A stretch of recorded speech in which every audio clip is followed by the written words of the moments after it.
Everybody,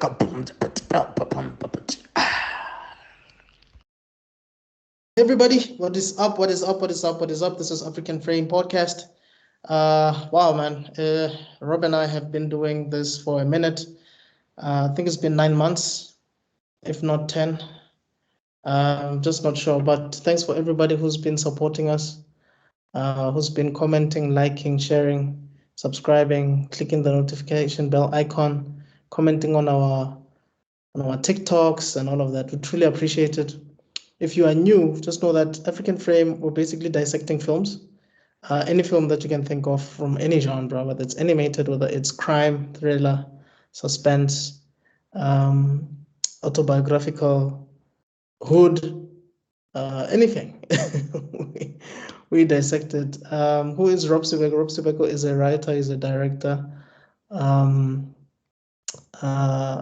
He has a book out called Jin's War. I think he has a total of 4 books, if I'm not mistaken. Yeah. Jin's War is his latest book. Do get yourself a copy. It only costs. I believe you would enjoy it. You can check him out on TikTok. What is your SQJ? SQJ Pure, right? I've always wanted to know what that means, the SQJ. It's a secret. Oh, okay, cool. So guys, today we're going to be doing the Holdovers. The Holdovers came out in 2023, last year, basically. It stars Paul Giamatti, was directed by Alexander Payne. And it also has Dominic Caesar. I hope I'm not butchering the person's name. And it has Divine John Randolph. Joy, yeah. Pardon? I think it's Joy. They say John. I heard John. No, Joy. Oh, okay. Yeah. Okay. It has a running time of 133 minutes and it made 39.9 million at the box office. And the film received 5 nominations at the 96th Academy Awards, including Best Picture. So That is pretty cool, actually. yeah, man. I was doing research. Fun fact. Apparently, this guy, the director, has actually every time he gets a nomination, Scorsese gets a nomination for Best Picture at the same time. So is that bad luck? Is that to go up against Scorsese like every single time he's gotten a Best Picture nomination? So is that bad luck going up against a legend? So yeah, he hasn't had a chance to win one yet, as far as I know. The director. The director doesn't have an award at all. No, a Best Picture. As in Best Picture. Oh, yeah. Okay. So he keeps going up against, Scorsese. Yeah, so that's bad luck. I've never heard of him, but when I'm looking at his work, I realized that he did The Descendants. Yeah, and Sideways, which got nominated for Best Picture. Which is funny because all of these movies are movies I know, but I've never actually watched. I think the only one, yeah, me too, because I know about Schmidt. Yep. I was supposed to watch about Schmidt, but I've never watched it. Yep. Sideways, Downsizing, The Savages. These are all things that when you watch a clip or someone talks about something, you know them. Do you know what I mean? Well, The Savages that I'm aware of is the one that was directed by Oliver Stone. Sorry, he's the executive producer for that one. I got my stuff mixed up here. But yeah. Downsizing. No, I don't know Downsizing. The one with Mark Wahlberg where he shrinks. No, it's Matt Damon. Matt Damon, sorry, yeah. It's yeah. Again, I know a lot about it, but yeah, I've never actually watched it. I know Matt Damon and Mark Wahlberg look alike, so I get you. It makes sense. I think we need to review this guy's movies because those are really good movies. I mean, he did Election in 1999. Yeah. So yeah, I think we definitely need to check out this guy and see what he's about. Check out this stuff. I think we might fall in love with his work actually. Yeah, like Nancy Meyers person, yeah. Pardon? Yeah, just like Nancy Meyers, definitely. Because it says that He won. It says Payne twice won the Academy Award Best Adapted Screenplay for co-writing his directorial Sideways and The Descendants. So he's pretty good then. He's pretty good. Good, right? Yeah. So yeah, going back to the cast, we have Paul Giamatti. And honestly, for me, this guy is one of the best actors that we have. Yeah. I think he's underrated. I think he's an actor's actor. Yeah. The Kobe actors, yeah. Sure. Let me just mention some of the movies that I've loved him in. I've loved him in Big Fat Liar. Remember when he was blue? He was also in Big Mama's House, the first one, if you remember correctly. Yeah, of course. He was in Saving Private Ryan. If you remember that as well. He was also in Saving Mr. Banks. He was also in Shoot 'em Up is a big one for me. Oh yeah, he was the villain, wasn't he? Yes, he was the big villain, yes. And he was also in you remember he was in The Hangover? Yes, I just remember what as again. Was it the second one or the third? He was a villain, I think. Couldn't have been the third one then, because that was the guy from Community. They must have been in the first one then. Yeah, he was also in Straight Outta Compton. Yes, that's probably one of the deepest role I've ever seen him in is probably Straight Outta Compton, man. Yeah, same here. That one hit me in the chest. That was so good. He's really versatile, eh? Oh yeah, definitely. Dude, this guy can make you laugh so hard that your stomach hurts, and he can be so serious that you just want everybody to shush in the room because you want to hear every word that's gonna come out of his mouth. Oh, definitely. I know he kind of sounds the same in terms of like how he speaks. I don't know. There are certain things that a guy needs to do out there, but at the same time, his range makes you just forget that he sounds the same. You know what I mean? We talked about the other week, the Jack Reacher guy. It's not about doing different voices. Jack Ryan. Yeah, it's not about doing different voices. It's about how you do that one voice different ways. Right. Create different contexts. Wow, John Krasinski. Yeah. Same. Yeah. It's all about how you do the same voice in different ways. I mean, in different contexts, and it becomes completely different. I mean, he's a scientist in what's it? He makes a great scientist in that movie, San Andreas. That little bit he's in. You know, when they're interviewing him, and it's like, it was so good. You even seen the trailer. It's like, what's it called? Silent Dress. San Andreas, one with The Rock. I don't know it. You don't know the one with The Rock is an airplane pilot or whatever, a helicopter rescue person, and then there's an earthquake that basically sinks all of California, basically. Yeah. Never seen it. Never even heard of it. Am I really using you? Okay. No, I don't know it. Definitely there. Yeah. He was in Billions, obviously. Yeah. It was also in Too Big to Fail. Loved his role in Too Big to Fail. Brilliant. And he was in Planet of the Apes. Yes, he was. He was the orangutan, I believe. No, what do they call those big ones again? I think it's an orangutan. Yes. He was an orangutan, not a gorilla. Well, I mean, they're all gorillas, but I mean, like, you know, the one with the long arms.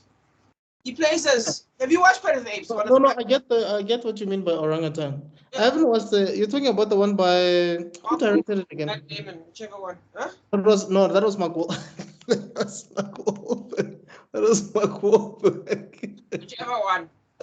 Yes, that one. That one had Paul Giamatti in it, and Halle Berry, I believe. Halle Berry? I could be wrong, but I'm 60% sure that Halle Berry in it as the beautiful monkey. Actually, I don't know. Actually, no man. Wasn't that mistaking it, aren't I? It's Tim Burton's ex-wife. What's her name again? I don't think it was Bottom Carter, was it? It was Helena Bonham Carter. She was the beautiful ape, wasn't she? I think she was, maybe. The female ape. Yeah. Yeah. I might be wrong about that one. It happens, bro. Yeah. And then we have, what's this kid's name again? Dominic Sessi? Caesar. Dominic Caesar. Pizzas works for me. Uh, But I don't see any movies here. yeah, I only see, wait, let's see. I think this is it. Yeah, I think this is probably his. I don't know if it's his debut, but definitely his mainstream debut. Yeah, definitely. Hey, bro, and the nominations that he's got, bro, for this movie. Makes sense. He was really good.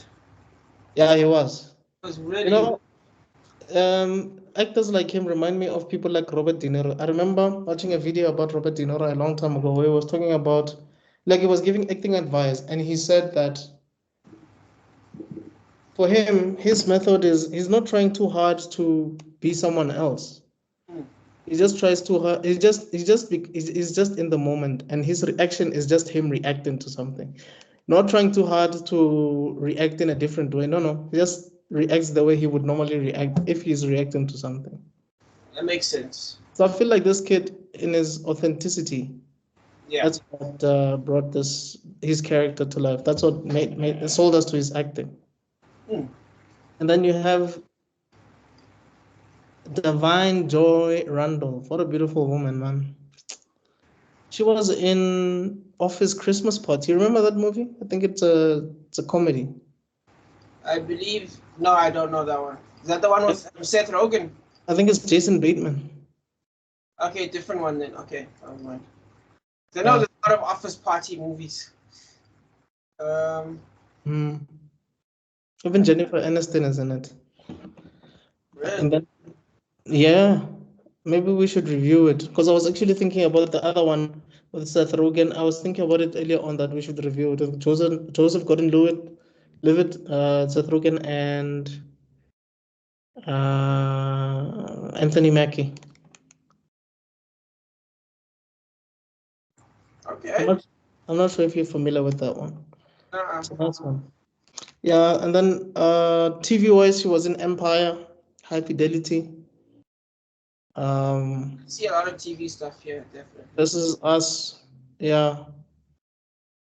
She was also in Dolomite Is My Name. You remember the one with Eddie Murphy and Not Will Smith. Wesley Snipes, yes. Wesley Snipes? Yes, Yeah. yes. Wow, she's 37 years old. No, is she? Yeah, Damn. she was born in 86. God damn, she's older than me by a year. Damn. We're the same age. Who would have thought? Not me. Maybe it's because of this role, but I think in other roles she plays a pretty young person. Yeah. So those are basically the three main characters of this movie. Oh yeah, that's the main cast, definitely. Yeah. I mean, I do know the other kids. I mean, I just don't know their names, but The other guy seems familiar. oh, there's also Carrie Preston. I love that lady, man. Especially her role in The Good Wife. She's the one that brings Paul Giamatti cookies in the beginning. Yes, I know. Yes. Yeah, man, I love her. I love her, love her, love her, love her. Especially in The Good Wife, dog. That role that she plays in The Good Wife. Brilliant, brilliant. Apparently she had a bigger role in True Blood, though. That's amazing. That's interesting. I wonder. She was in True Blood. Yeah, in 81 episodes. Damn. In The Good Wife, she's only in 14 episodes, so she was huge in this one. No, I'm drawing a blank as to. Dude, those 18 episodes you're talking about, she was phenomenal, dog.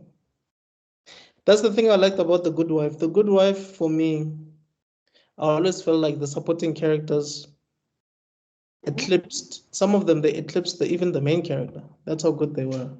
That's good. It was the first time I saw writing like that, where it seemed like the supporting characters are the ones that are actually carrying the story, even though the story is about the main character. And the main character's story is also heavy and she's carrying it, if that makes sense. Yeah, in its own way, yeah, it does. Yeah, like when you're watching, I'll give you an example, American Pie.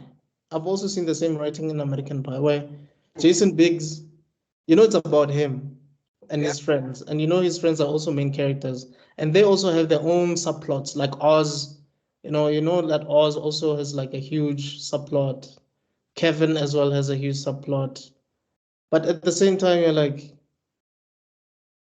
wow, I love all of these guys, but I know the main character is this particular person, or the central character is this particular person. Yeah, it's something like that. Everyone's in business for themselves in their own way. Yeah. Exactly, bro. They're not just the plot device. They're really in the yeah. She's Okay, also, something to do. Yeah. she was also in the sequel of The Good Wife called The Good Fight. And she was also in Person of Interest. Oh. Yeah. These are all things I never saw. Yeah. Oh, really? I only saw The Good Wife. Yeah, nah. None of the above, except for True Blood. But then again, that was a long time ago. With Anna Paquin, right? Yeah. And she was in all episodes. That's why I'm stressed. I'm like, I'm sure I know her. I just can't. I have to. If I watch just one episode, I'll see her. But she was in as many episodes as all the main characters. So she's the main character. Oh, so she's the main character. Yeah, not the main character, a main character. Like Yeah, yes. Wasn't the main character Anna Paquin? Yes. Yeah. Exactly right. Okay, so yeah, that's basically the cast, guys. There's not much to say here. I think the star actor here is Paul Giamatti, and I've already said some stuff about him. It's unfortunate that we didn't really get to see his role as a Rhino in Amazing Spider-Man 2. Because dude, like you could see some of his scenes were definitely cut out. That was, yeah. I don't know why I feel like Amazing Spider-Man. I assume it's because of And Garfield. Garfield. Yes. Yeah. But like Garfield looks so good. We're okay with that movie. Yeah. Look, for me, I would say Amazing Spider-Man has two. Yeah, it has two very attractive human beings. Yeah. Yeah, Emma Stone and handsome guy and this extremely beautiful woman. Emma Stone, Jamie Foxx. Yes. I don't know if I told you this before, but I feel like, and I don't know if it was deliberate, but I feel like people who are actually redheads play blondes in Spider-Man movies, and then people who are actually blondes play redheads in Spider-Man. I'll give you an example. You're gonna say Tobey Maguire, Spider-Man. No, the love interests. What's her name again? In the first Spider-Man film. What's her name? That lady. Jane, played by. Oh, I'm ashamed of myself. Kirsten Dunst. No. I'm also ashamed of myself. I love that woman too. Yeah, Kirsten Dunst. Oh, Kirsten right. is actually a blonde, right? Yes, but she plays a redhead. Which is funny because a lot of blondes will play redheads because it makes them stand out. For example, Man of Steel, Lois Lane. Amy Adams. Amy Adams. She dyes her hair red. She's not actually redhead. She dyes her hair red regularly because when she dyed her hair, she says when she dyed her hair red, she got more roles because she stood out more as a person. That's the same thing with Margot Robbie because Margot Robbie is actually a brunette. But when she dyed her hair blonde, she started getting roles. Makes sense. She looks like a Barbie. Like she is one of the most. She's the Wolverine of casting. Like, you know what I mean? How Hugh Jackman was a perfect Wolverine. Yeah. She was the perfect Barbie. Like that 100%. Is. No one could have copied that. You know, I think the other one who was supposed to take that role. Well, I think there were a few other people, but I think one of the people was Blake Lively. I know Blake Lively. That name rings a bell, but the answer's already no. It's Ryan Reynolds' wife. Oh no. I like Blake Lively, but no. But not as a Barbie, right? Like she.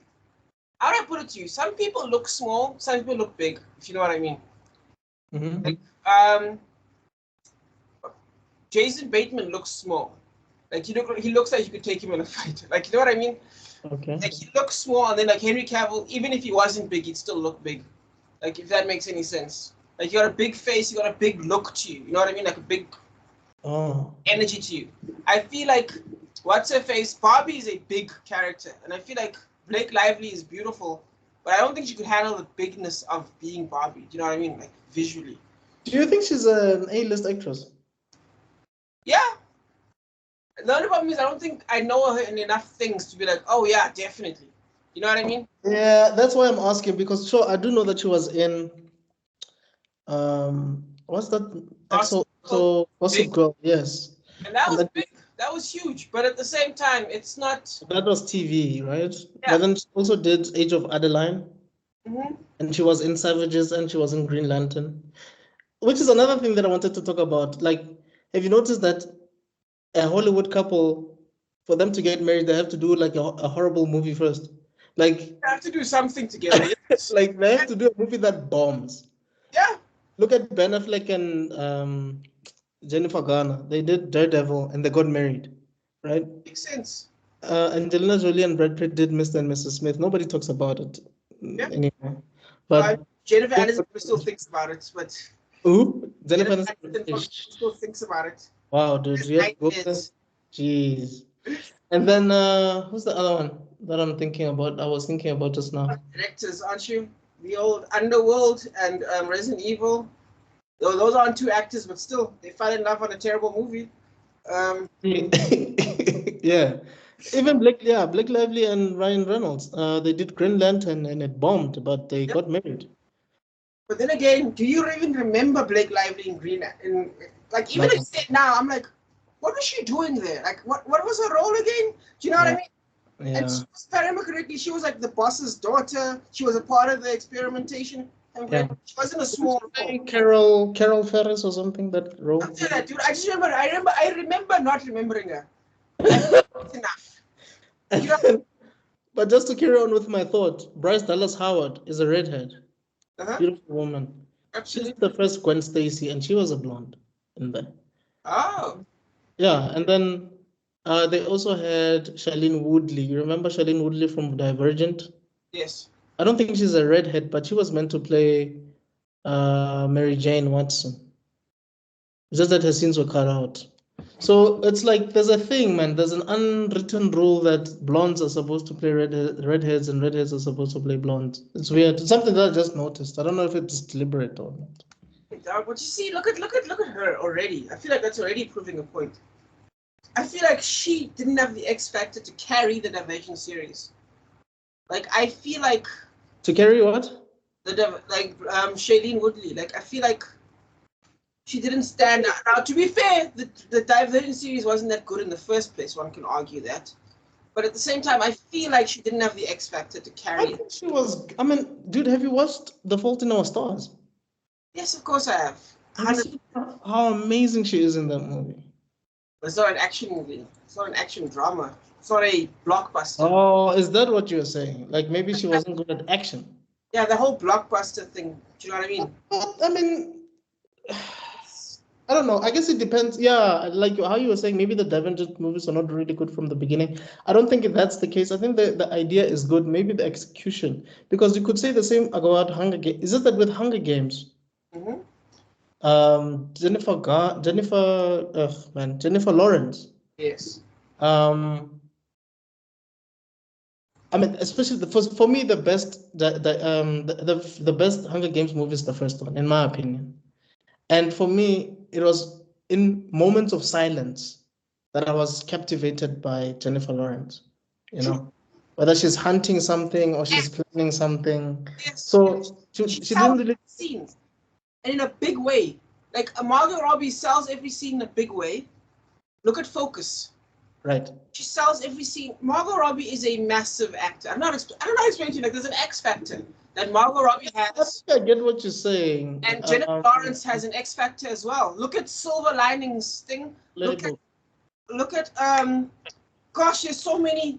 Amy Adams technically should have it. I have a feeling because she's pretty good in Amy Adams. I feel like she kind of has it. No, she has it. Amy Adams has it. Definitely. Sure. I mean, she stood out so well in The Fighter, in Superman, in Man of Steel. They basically gave her the whole extended edition of Man of Steel. They were like, yo, man, we cut out your storyline. We put it back in now. It's a little bit better now. I don't know if you ever saw the extended edition of Man of Steel. No. Basically, in the extended edition of Man of Steel, what they do is because you know, like in Lois Lane, you can see that she's doing an investigation, but then she kind of disappears for half the movie, then comes back. Yes. Yeah, that part where she disappears, it's a whole investigation that goes into why was she showing up in the middle of Africa? You know what I mean? And why were they faking that whole situation with Lex Luthor? Mm-hmm. there's an investigation as to figure out why that's happening. And wait, that's not Man of Steel. That's Oh, sorry, I'm wrong. My mistake. Not Man of Steel. Oh, Batman v Superman. Yeah, I've seen the extended version. Yes, then you know then. When they put all that in, it's her. They put a lot of her in. And I feel like it makes it a better movie. Makes it a better movie, in my opinion. Where she's investigating the bullet and stuff. Yes, exactly. I remember that. Much better movie. Because she's got that factor. Margot Robbie's got that factor to her. No, I think I get what you're saying. I mean, Tom Cruise has it, Johnny Depp has it, Brad Pitt has it, Leonardo DiCaprio has it. Like, even if they do a horrible movie, you still feel like, I mean, it was not that bad because Tom Cruise is in it, you know? And, there's also this one factor that comes in is when you, like, I almost want to call it a strange factor, where you look unique. In the same way, like, a musician will sound unique. Like, for example, Chris Rock sounds unique. Yes. Or the guy from... I know, man. Exactly. The singer from God Tonight, We Are Young. Yeah, I remember that guy. Wasn't it like Kid? No. Huh? What? The guy from Fun. Is it Fun? Fun. That guy, he's got such a unique voice that when he sings stuff, it's just Nate Russo, right? He's got such a standout voice that when he sings, like, oh, it's him. Do you know what I mean? I sing someone else's song, and I swear to God, it sounded so unique. So Blake Lively doesn't have that. I feel like she doesn't. Huh. But now the question is, maybe she hasn't given a chance. But then again, I feel like you don't have to be in a good movie to stand out. Have you seen the other guys? Yes, I have. It's one of the corniest movies of all time, but everyone is so good at it. One of the funniest movies of all time, in my opinion. It's so good. It's one of the funniest movies I've ever seen in my life. Like, I don't know how to explain it to you, where it's like, you can put some people in anything and they become good. Like Jake Gyllenhaal, you can put him in anything. He's got that unique factor. Michael Keaton. Is that what you said? Oh, the guy was in the other guys as a captain, but he was Michael Keaton, yes. Beyond. I don't like those scrubs. That's another TLC lyrics. Dog, he had so many TLC references in that movie. One of the funniest scenes for me is when they were attending a funeral and Damon's kid was fighting with, I think he was fighting with Mark Wahlberg or something.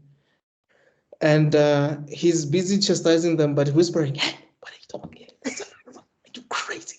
You're out of your minds. Yes! On Facebook, someone put a clip of it on Facebook, actually. That's what made me remember the movie. Someone put a clip of it where they're all fighting on the ground. And then, yeah. Do you know, like, you see, those are all, like, there's an X factor and there's, like, a unique factor. To me, you get the mainstream actors like Margot Robbie and them, they've got the X factor. And you get, like, these unique actors, like, here's someone who can carry a movie as well. Michael Cera can carry a movie because he has a unique factor. He did Scott Pilgrim, and it was incredible. He killed it. It wasn't super bad, and he killed it. And he killed it. But here's what's funny. See, that's directed by one of the best directors of our time. We always forget his name. We do this. This is like Judd Apatow. No, Scott Pilgrim. It's not right. I thought we were talking about Superbad. Edgar Wright. Edgar Wright, yes.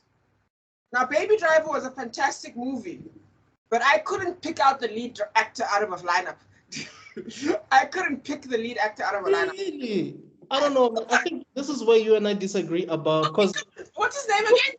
He was also in The Fault in Our Stars. He was bad. I didn't say he was bad. No, I get you. I'm not disagreeing with you about being bad. I'm just disagreeing with you about the X Factor. Because that kid in The Fault in Our Stars, great. Yes. Okay. Is he the kid from The Fault in the Stars? Yeah, and he was also in the. Funny. I mentioned two kids in The Fault in the Stars and I didn't like. I mentioned both leads. in Divergent, he was the little brother. Oh, really? Yeah. See what I mean? No, come on, dude. Like, think about Gary Oldman.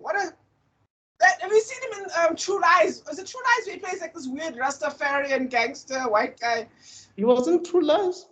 It's like a weird movie, like one of his early movies.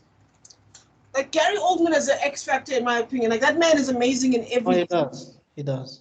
And he's not just amazing in everything, but he stands out in everything. Yeah, no, I get what you mean. I don't know, man. Okay, I don't know. Maybe I'm just biased because I find Shailene Woodley extremely attractive. Maybe that's why I'm biased. She is. She's beautiful. But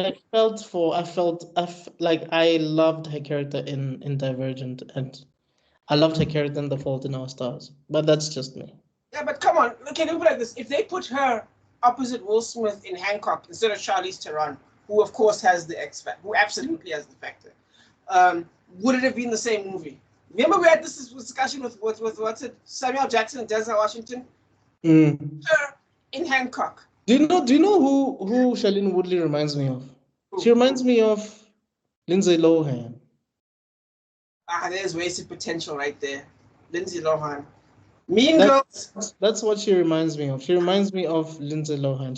For me, I feel like she's like kind of like how I think I told you this before. How I feel like Anne Hathaway is like a reincarnation of Julia Roberts. Okay, I wouldn't necessarily say reincarnation because Julia Roberts is still with us, but I feel like she's like a glitch in the system where someone wrote the same code, but then just made her a brunette and they said, yeah, this is Anne Hathaway. I hear what you're saying. I kind of disagree. For me, Mrs. Mean Girls leans more towards the Angelina Jolie path. Like, I feel like she should have gone in that direction before, all the drugs drove her crazy. Like, I feel like that would be her trajectory. Huh? What do you mean by that? Mean Girls is basically her Hackers. I don't know if you know Hackers. Yeah, I know Hackers with Dave Duchovny. Exactly. But yeah, to me, Angelina Jolie was like, what's her name? What do they call it again? Cyber Rage? It was something, system crash and Cyber Rage. But anyway, crash and burn, something like that. But anyway, that was like her breakout, and then she goes up, and then she just goes upwards. You know what I mean? I feel like Lindsay Lohan, it would have been Mean Girls, and then she would have just gone upwards with like maybe like something more actiony, more tough. Do you know what I mean? Oh yeah, I get you. But she never really did, right? Yeah, she never did. But at the same time, I could understand her going in the direction of Fault in Our Stars. I could see that working. I guess. Maybe Lars and the Real Girl. No. I don't want to lie to you. If you were to give Shailene Woodley drama roles, just drama roles, I think she would be one of the best actresses we have in our time. But now, which drama roles? Are we talking Nancy Meyers type drama roles, or are we talking this type of drama roles? Like Sideways, The Descendants, these type of stuff.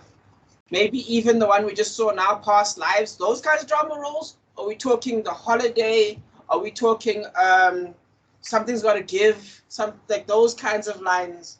I think both. But I would primarily opt for the like your Past Lives, because Past Lives is similar to like Fault in Our Stars in terms of weight and tone. Again, we agreed that Holiday and those ones are more polished, right? Yes. Would you say you prefer her in more unpolished stuff or more polished stuff? By polished, what do you mean? Nancy Meyers type stuff. The Holiday. Something's Gotta Give. A bit light-hearted drama. That's what you mean. Failure to Launch. Stuff that Matthew McConaughey would probably be in the past. Do you know what I mean? That type of stuff. That stuff is polished. Do you know what I mean? She would still fit in there, but I think she would be misplaced. I think she'd be misplaced. Yeah, I think Fault in Our Stars, like for me, it falls under the same unpolished. It falls under the same category as Past Lives. You know what I mean? I think so. Yeah. Over Past Lives and how it almost felt like they were trying to save money here. Do you know what I mean? Yes. Yes. With Past Lives, that's how you feel about her. Like you feel like that's where she'd go. And I think she belongs there. She belongs in things like even the Holdovers. She would be here. Maybe not even as the main character. Yeah. There's only 3 characters here. Like I think she would also fit in The Curious Case of Benjamin Button. Like I feel like roles where. What about Fight Club? Could she fit in Fight Club? Could she have taken Helena Bonham Carter's role? Because I say no. because that requires an edge. That You know, she was in Snowden, right? I never actually watched Snowden. I haven't watched it either, but I know she was in Snowden as well. I feel like that already proves my point. that X factor, that finishing, that like. Oof. I don't know, man. Look, okay, guys, please let us know in the comments because we're taking forever talking about Shailene Woodley, and I genuinely think that she's. Again, not saying she's a bad actor. Like I said, no, I get you. We're talking about the X factor. Look, I think it's because I'm blinded. I think it's because I'm blinded by her beauty. Yeah. She's it's like it's kind of like the way I feel about Emilia Clarke. Like, I love Emilia Clarke so much, but if I was to be objective, I know she's not the best actress in the world. She's not horrible, but I know she's limited in her acting. You know. Emilia Clarke.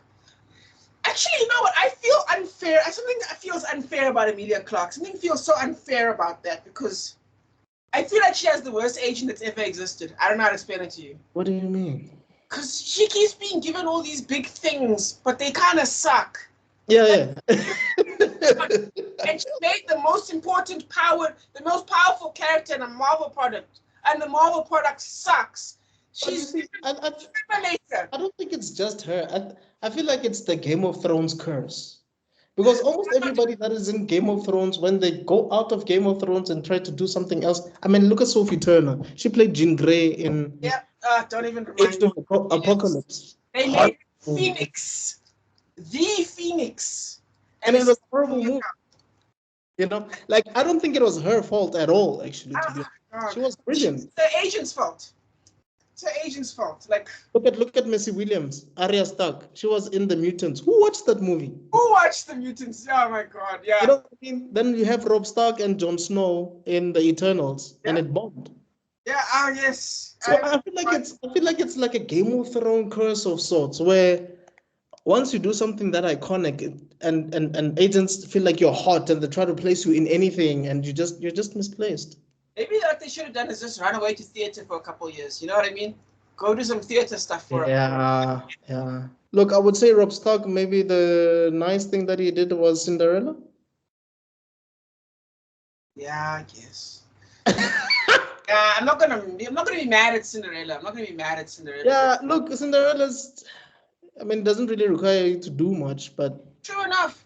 But then again, maybe some people are just too good looking for their own good. Like, I was thinking about the guy from Grey's Anatomy, the doctor good looking, whatever. Yeah, Patrick Dempsey. There we go. Terminator. Wait, what? Not Terminator. Transformers. What was he in that? Dude, like, he was such a wasted villain in that. That was such a. And it was just like, here. That was Frozen before Frozen. That twist they did. He was such a wasted. Oh, what a waste. And I like him. I think I'll do that. For me, let me be honest, and I think it's the first time I actually say this out loud.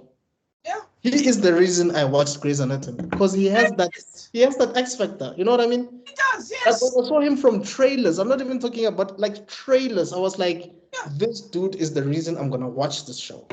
Dude, that and when Grey is like, pick me, love me, I won't lie, that clip, I'm surprised that doesn't circulate Twitter anymore, or at all actually.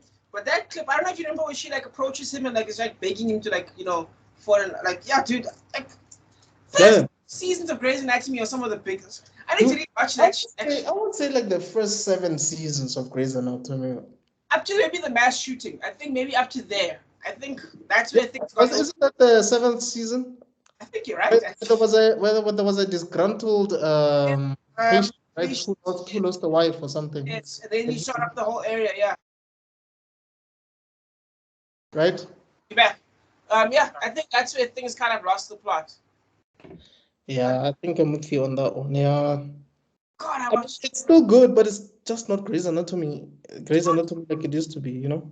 Dude, here's another tangent, but I don't want to. Oh, it's such a cool tangent. Did you know right now, right? Streaming services, right? Grey's Anatomy early seasons are still actually kicking ass. Like, they are up there with some of the biggest shows out there right now. But it makes sense, dog. Like, the writing in Grey's Anatomy was really strong. Yeah. And you also had Isaiah Washington. I wish that Isaiah Washington could have stayed on that show because he was one of my favorite characters ever, man. Don't get me started on that whole situation. Oh, bro. That whole situation was stupid. Oh, that was a stupid situation. Yeah, I'm sure he regrets doing it. I'm sure he does, but he's talked about it before, where it was like they weren't enemies, dude. These people were friends. You know, they were friends, and right now, in the context that we live in now, as opposed to the 90s context, right now it feels really bad. But over there, it wasn't as bad. You know what I mean? It was probably just a bad joke, I guess. Yeah, maybe it was a bad word. Let's put it like that. Yes. Brock even made a joke about the whole situation. Like, how did he say it? It was one of those situations where the guy wasn't even that upset, but then if people heard it and got upset for the guy, and then things expanded, and then it went out of his control.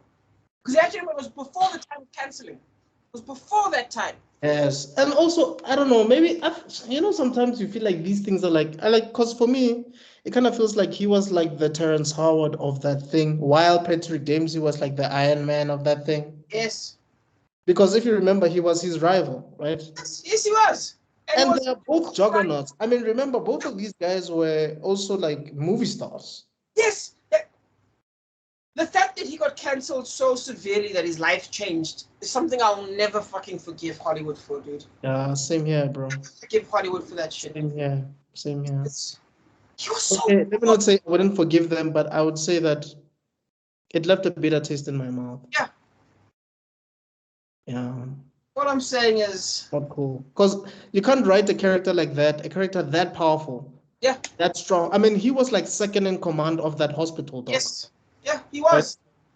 Then all of a sudden, on his wedding day in the show, he just decides to leave. Yeah. That didn't make sense at all, dog. Oh my god. And the Cho Chang situation where it falls apart and they got the other white guy, the redhead, to come in and that's one of the few times where instead of a redhead being replaced by a black guy replaced a redhead. I mean, a redhead replaced a black guy. Because but also the redhead is also like he was also a movie guy as well, a juggernaut. I mean, he was in a movie with Patrick Dempsey as well. What's that movie called again? Oh man, and I was watching it with my girlfriend this other time. With Patrick Dempsey, man. Where he's the future wife's best friend. I forgot. Anyway. Yeah. Yeah, even Kadim is in that movie. Just give me a second. I just want to check the name of the movie. Maybe it's a movie that we need to watch. It's a romantic comedy.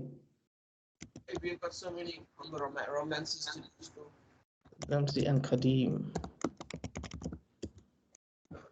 What's that movie again?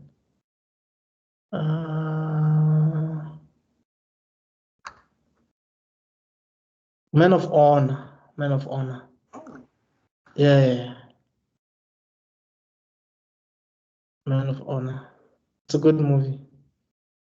You should check it out. So the redhead is in there. Okay. Yeah. But anyway, what's his name? His name is man. It's not on IMDb, this movie. I think his character name is Owen Hunt or something, but his real name is Alan. Wait, no. I don't think that's him. Sorry. His real name is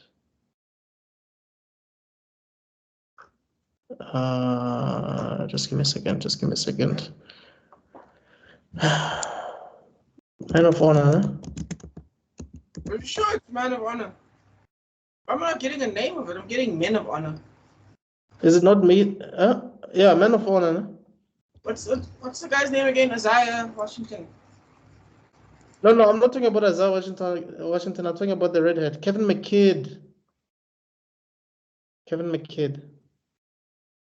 I think he's Irish or Scottish or something. I would assume so. That redhead.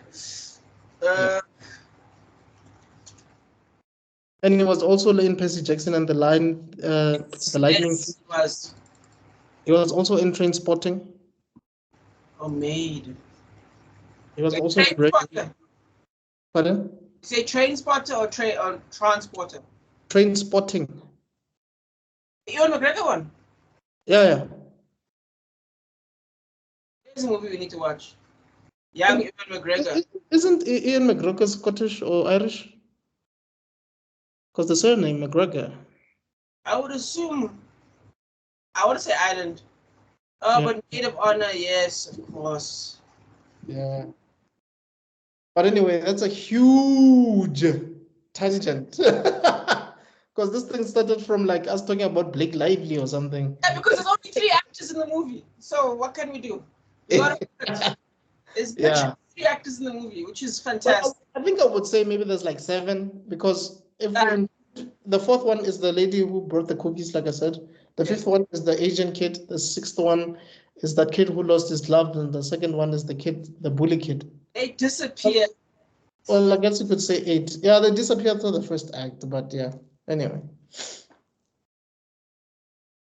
Kid kind of looks like Zac Efron for some reason. Did you see?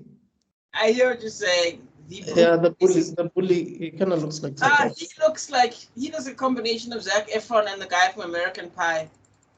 Which guy? The man, the guy who refers to himself in 3rd person. Stifler, there we go. That blonde hair and like the very cowboy, the very, what can you say? Oh, okay. That's my opinion, but yeah. Kind of reminds you of like a semi-Stifler vibe going there. I don't see it, but hey. But yeah, anyway, that's Brad Ratner. Let's get into it, man. Yeah, let's get into it. Cool. So, yeah, start of the movie. We start on black with the voice going over a practice of people warming up to sing. We fade into color on small boys, on a small choir group of boys. As the boys sings, we get images of the location, which is covered in snow. We then get non-diegetic music and more location atmosphere shots. You see the boys. You could basically say that it's setting up that this is a boys' school. Yeah, it's a boys' school in the middle of nowhere. It's very, it's literally, We see boys walking down a path. We see a groundskeeper shoveling snow. We then see a very well lived-in interior of a home that ends with Paul Hanman being played by Paul Giamatti, who's marking papers, and he's just giving them he's just pissed off as he's out there roasting niggas while he's marking the papers. Nice try type stuff, yeah. I can't believe what he's seeing on those papers. Oh yeah. Yeah, he's out here, definitely. Then he gets a knock. He gets given cookies by Miss Lena Crane. Yes. We get a more active cut to the kids, because over there it starts quiet, and then we get some actual, more energy. I love that scene. Before you talk about the kids, the scene where because like there's so much that's unsaid. Because you get the impression that she likes this guy. Yes. Not just as a colleague, but more crush. Because she even says like, this isn't for everyone. You know what I mean? Yeah. Like, why would you say that? Yeah. Why would you say that? Especially when you find out later what. Yeah. Anyway. Yeah. Exactly. Exactly. Why would you say it like that? But yeah. We're looking more active cut to the kids. We're looking at Tully, played by Dominic Sessa. The kids are all prepping to leave, while some kids are stuck staying behind. We get a short cut of the cooking with Mary Lamb leading the kitchen, played by Divine Joy Randolph. Before you get the first time I saw Tully Sessa, I was like, this guy's way too old to be playing a high schooler. Yeah, he kind of does look a bit mature, yeah. Only to find out that it's actually part of the story. I was like, oh, flip, okay. But anyway, we'll get there. Definitely, but at the same time, you kind of get that vibe though, like that like 80s vibe from them, like the Beatles. He looks like one of the Beatles. So for me, I was okay. You know who always looked like one of the Beatles for me?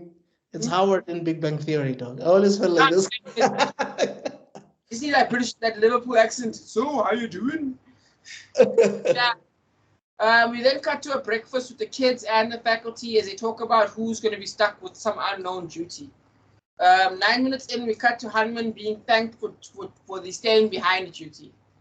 There is a soft beef there that you can kind of tell, as it turns out that Hanman is a hard ass when it comes to his duty as it comes to doing his duty, to the point of fading the child of a senator, which screws the school over. They have a full fight over it about which kind of sets up his character, setting up the future of the plot. Hanman is like the Terminator. He cannot be reasoned with. He cannot be bartered with. He cannot be stopped. He's Spock, bro.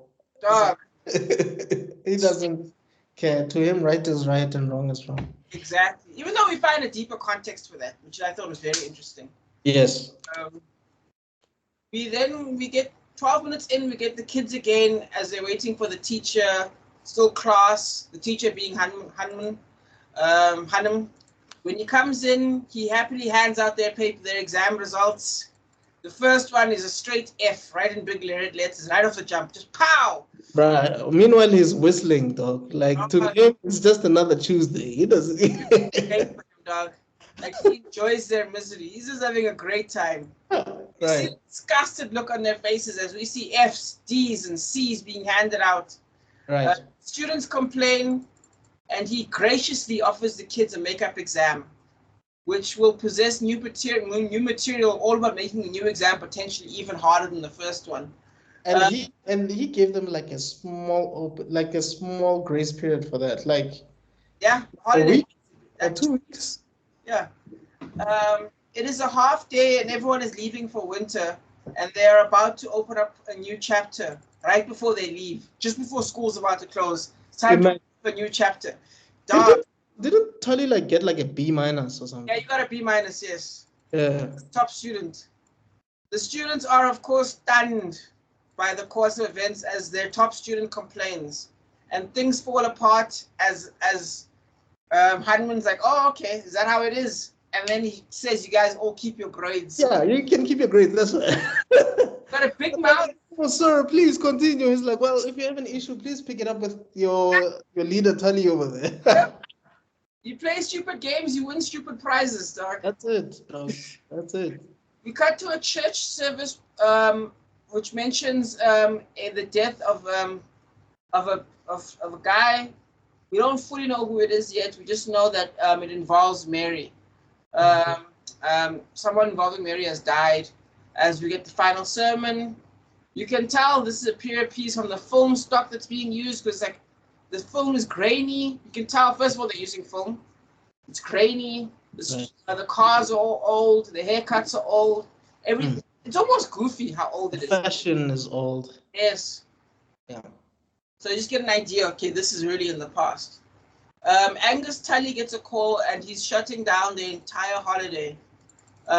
Basically, his holiday is being shut down because his mom is newly married and is leaving him behind. Yeah, because he was ready to go. He had his bags. Okay, he was going to the beach. Man had his outfits ready. Hey, bro. Dog.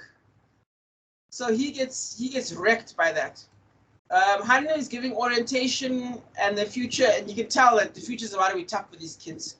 He's basically treating this holiday like a prison sentence. Limited leave, constant study. We get to look at some of the other students. Ted Koons, played by Brady Harper. Alex Ollerman, played by Ian Dudley.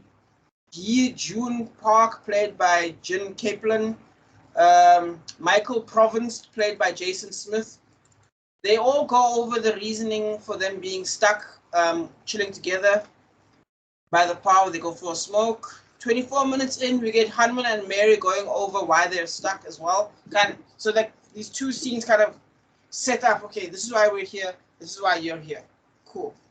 We also find out that that person that died was Mary's son, and it's kind of really sad. Yeah. Yeah, it's sad. Yep. It's very beautiful though when this whole thing happens. Anyway, Tully and Koons go up against each other in a fight. Hanman steps into the fight and they are threatened with mega detention until Alex breaks and snitches. There's a fun character element for Hanman. Dude, like Alex, the more he kept on hearing the speech, because Hanum is like, yo, you guys are going to be busy cleaning like old chewing gum and snot and dust from like 1960 whatever, and the more he keeps on hearing him, the more like, oh hell no, I'm not gonna do any of that. That's some cockroach assholes, and I'm like, eh. And that's what broke him. Yeah. There's a fun character element to Hanum, by the way, and that's that he's obsessed with the Roman Empire. Yes. It's never a bad thing. I'm always obsessed with the Roman Empire. Anyway, Mary and Kunz have a moment. Kunz makes a bit of a classist, or one could even argue, though at first I thought maybe it's racist, but I think it's more classist comment that makes Hanem just lose his shit. What did you think? Was a racist or comment classist moment where he's like, you can't have Mary come? You can't have her here. Yeah, you can't have her sitting with her. She's the cook. She's supposed to be in the kitchen or something like that. Good or some shit like that. Yeah. She's not even that good, and now she must come and sit here. Now she has a job. So I'm like, maybe it's more classist than racist.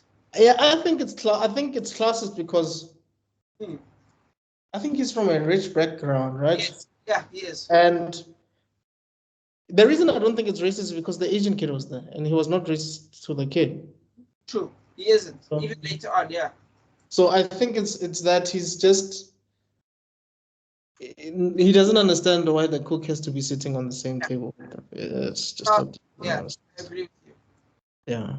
Cool. 31 minutes in, Hanem steps out into the night and finds Mary watching TV. Mary actually defends the boys when Hanem talks down on them. She, by the way, just when you're noticing this thing, a pattern that I kind of didn't mention before is Mary's kind of tough on Hanem. Like, yeah, I don't want to say brutal, but kind of really tough on him. Like, I think it's because she's a mother, dog. You know how moms sort of call a spade a spade. Definitely, but like, she's even fake nice to people she doesn't like, but she's not fake nice to him. So I guess in a way, I think that her liking him or being nice, because I realize at the end when she talks to the waiter or some people, she's fake nice. Right? But then when it comes to people she actually cares about, she's kind of brutal. Like, you know what I mean? So I think it's a sign of niceness. I'm not sure. I get you. And he is more relaxed in her presence. Yeah, to the point where at first I thought, is he trying to pick up? Does he like her? Like, what's going on? Right. Yeah, but I just think it's a comfort thing. Yeah. I think they're quite comfortable with each other. Yeah, because Hanem, out of that situation, he's very strict. He's very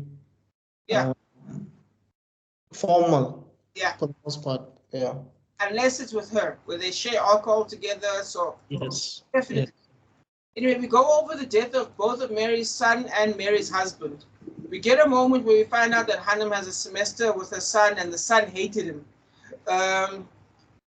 And then there's a line that Thingamajiggy brings about how life is difficult and short, how life is like a hen house.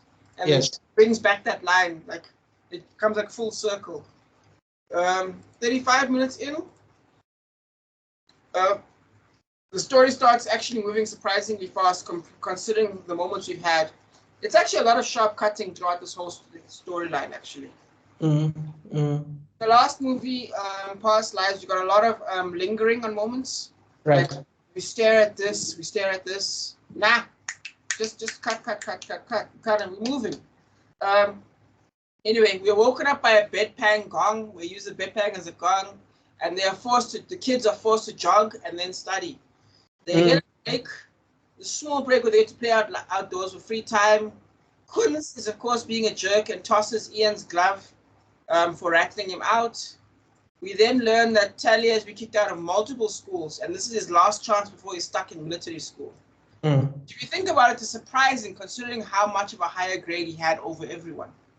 Like, it's a way to think about, when you think about the high grades he got, you're like, how is he on his last strike? You know what I mean? Makes sense, because some smart kids, they start doing that. They become a bit rebellious because they know that academics is not really their weak point. That is true. Yeah. Bored, yeah. Anyway, 38 minutes in, we get our first genuinely unique shot. Like, very soon, I'd say this is kind of like, with the last one, I forgot the director's name, but she was out here doing, she was out here doing stylish shots. There's really been no stylish shots throughout this whole movie so far. And I say this is the one stylish shot we get, this unique shot where we open up on a wall, then it cuts back to sheet music, then it cuts back to a cello, and a bed that obviously belongs to a small boy.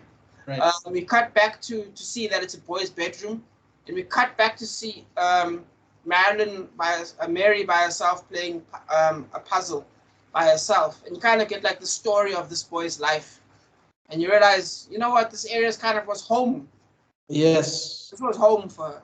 In the same way that it's home for Hanem, it's home for her as well. It's probably why they're so familiar with each other. Anyway, before that, the thing stops in her playing the puzzles. All the shots have been effective but subdued, but this one is special, kind of stands out on its own. And it lasts less than a minute. Do you remember that shot? Or what happened in the shot? Where it starts at the wall and it goes backwards and backwards, and you kind of get to see. I don't remember that shot, honestly. All right, fair enough. Cool. What was she doing? You said she was doing what? Doing the puzzle. She was doing a puzzle by herself. This was after the TV moment. Yes. Yeah, no, I don't remember that part. That's okay. Then the whole thing lasts about a minute, and then it's nighttime, and Tully wakes up to the sound of weeping, and it's Park. He's had a nightmare, and he's had a little bit of an accident. Yeah. Yep. So Tully helps calm him down, settle him down, back to sleep, kind of thing. It's a nice moment for him. You kind of get to see that this guy. Yeah, you actually see that this guy's not a complete jerk. Oh no, yeah, 100%. You kind of realize that the other guy is like that. Kunz is the real Kunz. I see what you did there. yeah. That's... 40 minutes in, there's a day counter. By the way, I've not mentioned it, but it's the first time I really noticed it. About 40 minutes in the corner, there's a bit of a day counter, counting the different days, and you see we're on day 6. Yes. They are studying. Just something that I liked. I'll elaborate on that at the end, but they're studying when a helicopter is heard. It's been set up in the dialogue that there's a landing pad in the school. Yes. Turns out it's Smith's dad. Smith had claimed in the past dialogue that his reason for being stuck was that he had a fight with his father over his hair, and there was a test he would cave in first. And now they're all presented on this opportunity to go on a skiing trip. And it appears to be working. Like, this is the perfect situation to get rid of everyone.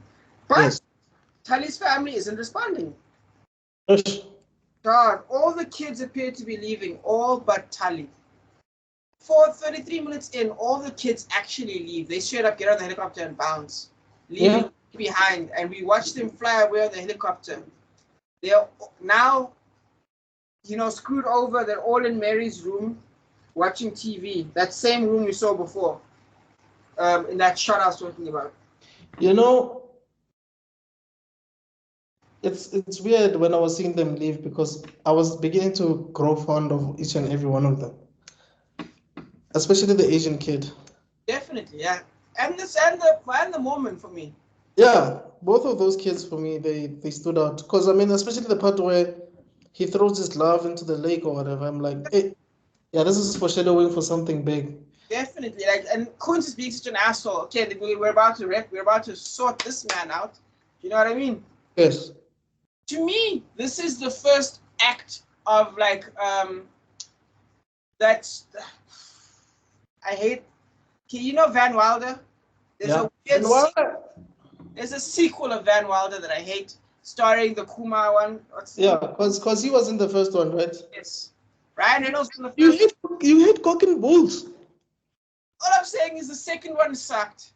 Oh my God. But the point I liked it, man. I really did. Basically, there's these types of movies. What's the other one? She's All That? The one with Amanda Bynes, I think? Amanda Bynes, yes. She's All That?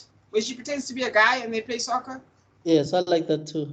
Yeah, I love it. But there's this teenage teamwork rejects type thing that a lot of people do, right? Yeah. And when I started this movie, I knew nothing about it. So I was like, oh, okay, this is the movie. And then everyone leaves. And I'm like, what? Yeah. What movie am I watching right now? What's going on? First of all, I didn't understand what the Holdovers was in the beginning. Yeah. When I realized, so it's people that stay behind. Uh-huh. I was like, oh, okay. And then when they were leaving, I'm like, wait, are they coming back or? Yeah, I legit thought, okay, there's gonna turn out to be another school on the other side or something like that, or there's gonna turn out to be like something they can do. They're all gonna work together. You know what I mean? Yeah. I legitimately thought that was gonna happen, and then they all fucking leave, and I'm like, oh, I'm watching the wrong movie. Time to reset my brain. Yeah. And I I like that. That was almost like a twist. No, it definitely was. But I think when it was happening for me, I was like, okay, so basically this is the end of the first act. It has to be. Yeah, definitely. Even though one could argue 46 minutes in is pretty deep. But yes, I agree with you. Yeah. This is basically the main story from now onwards. I actually agree with that point. Tali decides to break out after a very drunk Hanem goes to bed. And Tali just has a run of the entire school in a montage. It ends with him in the church or in that hall, basically in the morning, playing music when Mary comes in, because Thingamajiggy's shrine is still there. Okay, it's not a shrine, I don't know what you can call it. A memorial. And he's smoking at the, I think, if I remember. Piano. Oh, I was playing piano. Yeah. And then they sit down and they kind of just like chill. 48 minutes in, Honey tries to offer the cookies he got a week ago. Because then we're on day 7 now. Yeah. And Tali, frustrated, just leaves. I'm actually surprised that you saw that, because I also, like, in my head, I was thinking, dude, why didn't you eat them all along? Yeah, why are they still full? You could have given it to, like, those kids or something. Yeah, a long time ago. Hanem tries to offer, anyway, Tali is just touched. He just fucking leaves. Mary finds the whole attempt funny because he thinks Hanem is being ridiculous. And we find that Tali's trying to rent a hotel room elsewhere, but Hanem shuts that down.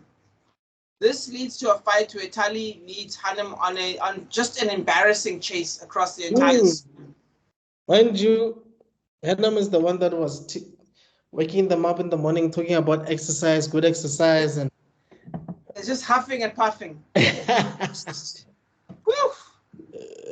And then this kid doesn't listen to Hanem at all, because if you make one more step. Do you know what it reminded me of? Kramer versus Kramer. Do you remember the scene with the kid? Yeah. The egg scene, the fridge scene. Yes. Yeah. Oh my god, it just reminds me of that Kramer. Oh yeah. Hey, you put that. Hey, you right now, or else you're gonna be in big trouble. So yeah, it's on them. So they go to the gym, which is closed for renovations. It's already been set up in the dialogue. And in a moment of resistance, Tali speaks Latin, which stuns Hanem. Then he's obsessed with the Romans. He gapes so much that Tali jumps on a jumping board, only to land on what I thought was a mat on the other side. And then Tali just starts screaming. Yeah. He's like holding his arm weird, and he's clearly broken something. Yeah. And they all start screaming. They both of them start panicking now. They rush to hospital. But now the window's frozen over, so now they have to. That was funny, dude.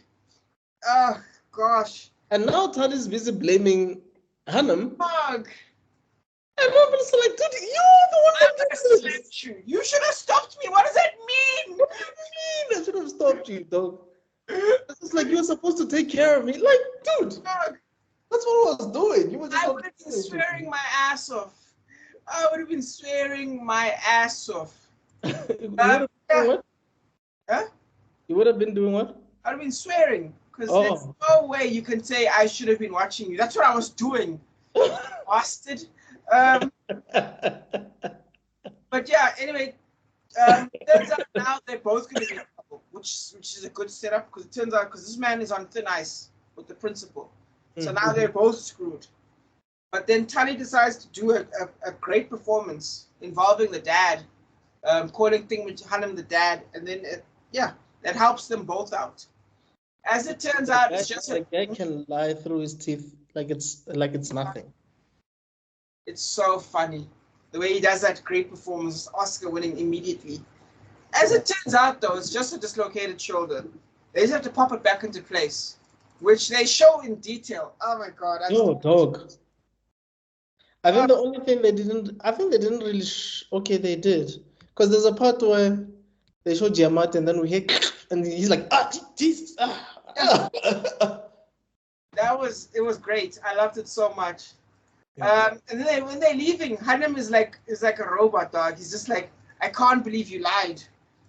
You know, we schoolboys don't lie. Do you know what I mean? Like, schoolboys in the school don't lie. And things like, what?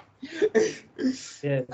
But then Tully uses that as leverage to get to convince Hanem to take them to a bar where they meet the cookie lady, Miss Crane. Hanem and Crane are invited to her place for a Christmas party.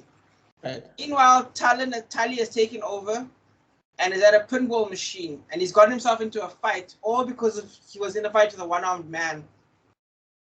This leads right back to Hanem, who settles it with buying them a beer.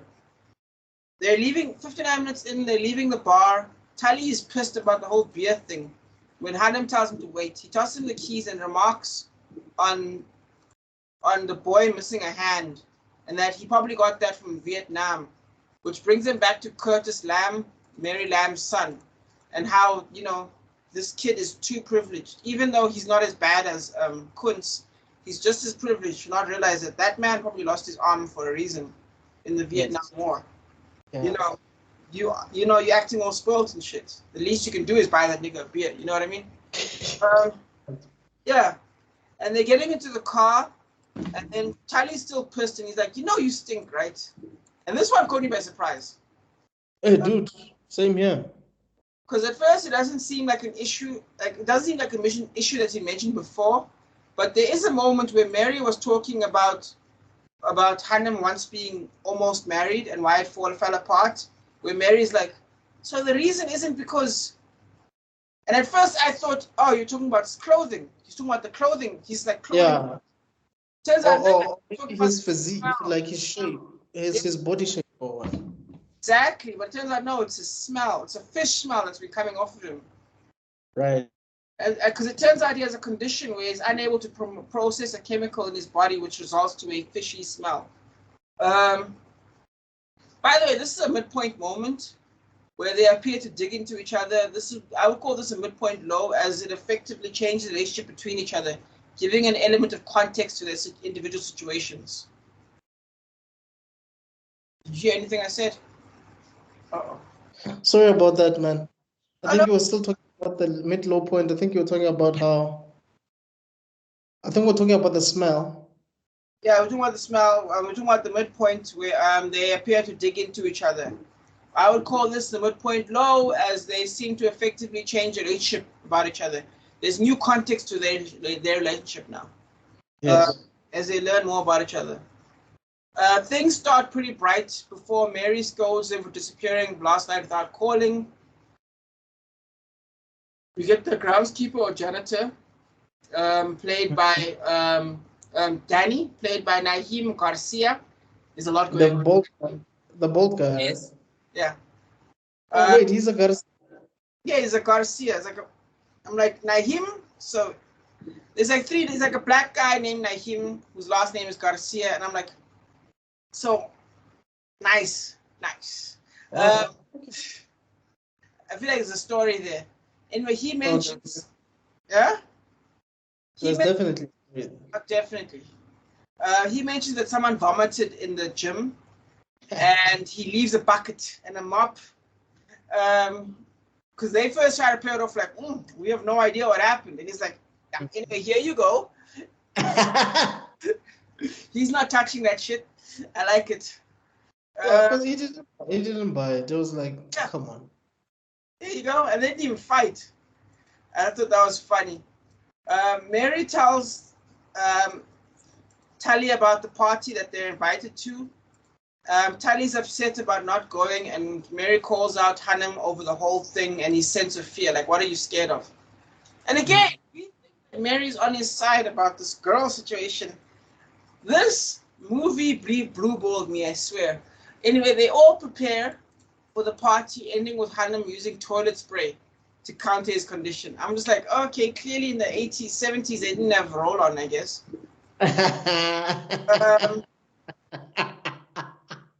Sachi using toilet spray. They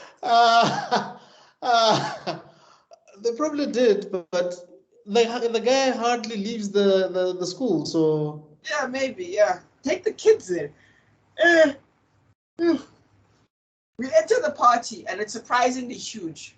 While Crane is talking, Tully takes off wandering while looking at a Christmas globe. Like he's locked into it. before he's broken away from his thoughts by Elise. Tally is led into a basement with the young ones. We see that Mary's on her own quiet way and is trying to stay okay. When Danny comes in, he gives her a gift, and Danny's out here throwing all the moves. You can see the kitchen sink in his efforts, man. This man is trying. Is what? He's trying to get in there, man. He's trying to slide up. But you see, also the girl was dropping hints when they met. What was she introduce us? This is my cousin's cousin something. I forgot, but it rhymes with cousin, I think. Elise. This is my niece. Yeah, this is my niece. Elise. Elise, yeah. It's Elise. And he's like, yo, it's Elise. Yeah. And she like smiles and that kind of a thing. And then while that's happening, while Danny's trying his best, Elise and Tally kiss as they have a moment together. We jump, then we after that moment we jump straight into Lydia kissing Hanem on the cheek. He is of course after spending so much time alone, he immediately fumbles the bag. But Lydia seems to thug it out after all his bullshit. She's actually managed to touch his heart a little bit. You know what I mean? Like she's managed to stay. How did he fumble the bag when he was talking? Talking random Roman nonsense, and she's just like looking at him. Do you know what I mean? Right. Like he starts talking about I'm trying to teach these kids. Is it all meaningless? But then she's like, "You're proof that it's meaningful." You know what I mean? And she says really cool. And he's actually touched by that. Because he was complaining basically. Yeah. About the kids, yeah. Which is not a good impression to make to make on someone, yeah.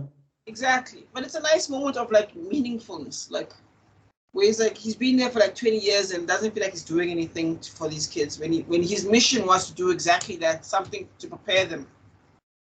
Right. Anyway, we cut to Danny, who appears to still be thugging it out, as Mary struggles to play music and keep her down low, and he's trying to keep things steady, but she's just spiraling downwards, man. You can tell she's getting drunker and drunker, and she's losing it. Mm. Then we cut back to Hanem and Lydia. Lydia encourages him to do something for Tally since it's almost Christmas. And we're like, okay, this is a nice moment, only for Lydia to get up and kiss the man who's just joined the party, which changes the entire context of the movie. Why would you be so overly friendly to this guy, only to be revealing to him that you actually have a boyfriend? She's just a nice person. And you know what it reminds me of? There was this Avis, I think it was the car rental commercial they used to play in the past. I think it was Avis, where this guy shows up with roses, right? And this guy, no man, this car lady loves me.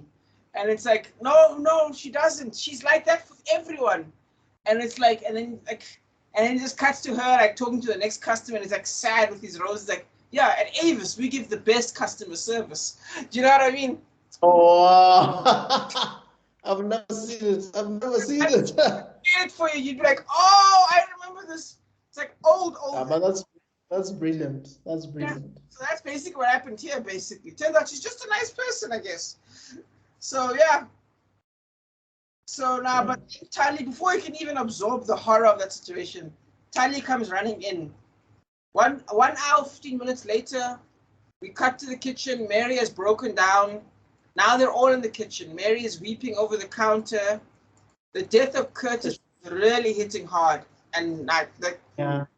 For me, that scene was highly relatable because I don't know how many occasions I've been in where I just would sit in the kitchen and everybody else that's from a different walk of life will just come in the kitchen. I don't know. What I'm trying to say is you're in a setting where you're supposed to be having the most fun. Yeah. But because someone else is going through something, you don't mind spending time with them so that they can, I guess, feel like they're not alone. Yeah. I've been in those type of situations too many times to count in various special occasions at home. And that for me was so highly relatable, like extremely. It's a nice, like you don't talk too much. The other people aren't like, hey, how do you feel? What's happening? Yeah, that Garcia was doing that because for me, I feel like he couldn't read the room. He was, because like I've noticed, like with mourning, right? These people are already processing all the things that you can possibly think you're gonna help them with. Yeah. Right. That's why when he started coming into her, she was like, "Leave me alone. Yeah. Don't touch me," or something like that. Yeah. She was not. Yeah, enough. Yeah. So it's like for me, when I saw that scene, I was like, this lady, she's killing this role. She's killing it. She's our age, which is crazy. Hey, dude. But yeah, also what I like about this moment is what made me relatable for me was there's always a moment in life where things get real. Do you know what I mean? Like something can happen to you, but that big thing that happened to you, you can just walk through it. But it takes a while before it becomes real. Do you know what I mean? Like Shawshank Redemption is a good example, where when they go that's Andy Dufresne goes to the prison, right? And at that first day of prison, everyone is acting cool, right? But it's only at that first night, when you're in your first night in your prison cell by yourself, that you realize, oh shit, I'm in prison. Damn, I'm in prison. Starts freaking out. Yeah? Never happens to any of us. Say that again? It also happens I think the first thing also happens in a car accident. Like, you're still not processing anything as yet, but by the time you arrive at the hospital, that's when the pain starts kicking in. Yeah, the adrenaline starts fading, exactly. But it's like still adrenaline almost. Yeah. Yes. Definitely a beautiful moment. Anyway, they're walking back to the car with Mary. No Danny around. But Tally wants to go back to the party because, well, he's out here hitting gold. He's having a good time. Mm-hmm. And then he tries. Because he wanted to drop Mary. Yeah. Because he wanted to drop Mary off and come back to the party. Yeah. And Paul was like, dude, what the hell? Haman was like, dude, come on, she's grieving. Exactly. She's bereft. He's like, no, man, this is my best. This has been the only time I managed to shine. Leave me alone. And then it leads to a fight where Hanem just kind of explodes, only for Tali to hit him with the truth. Only to hit him with the truth that I hadn't expected. That Tali's father is dead. I had assumed that the father was out of the picture, as did Hanem, but dead? It's a very shocking twist. Hanem is... Yeah, definitely. Yeah, definitely. Hanem is speechless. Yeah. I started seeing him differently from after like he dropped that bomb. I was like, oh, no wonder he's behaving the way he is. Definitely. His dad is gone, and he feels like he's alone because his mom married someone else. Exactly. Yeah. So then, when they find that out, Tali just disappears. He goes to the car, and that leaves Mary and Hanem alone. And Mary just blasts him for losing at a kid who lost his dad and was left by his mom. Yo, what is wrong with you, dog? That was deep. Anyway, it's a new day. It's Christmas morning. We open up on a close-up on his face. He gets up. The music is playing. Tali is asleep, so he takes off. He's gonna go pick up a Christmas tree. But when he comes back, he can't find Tali. He searches the entire school, finding him again in the piano room. He presents this disgrace of a Christmas tree. And then provides presents, which is a book by Meditations by Marcus Aurelius, because of course.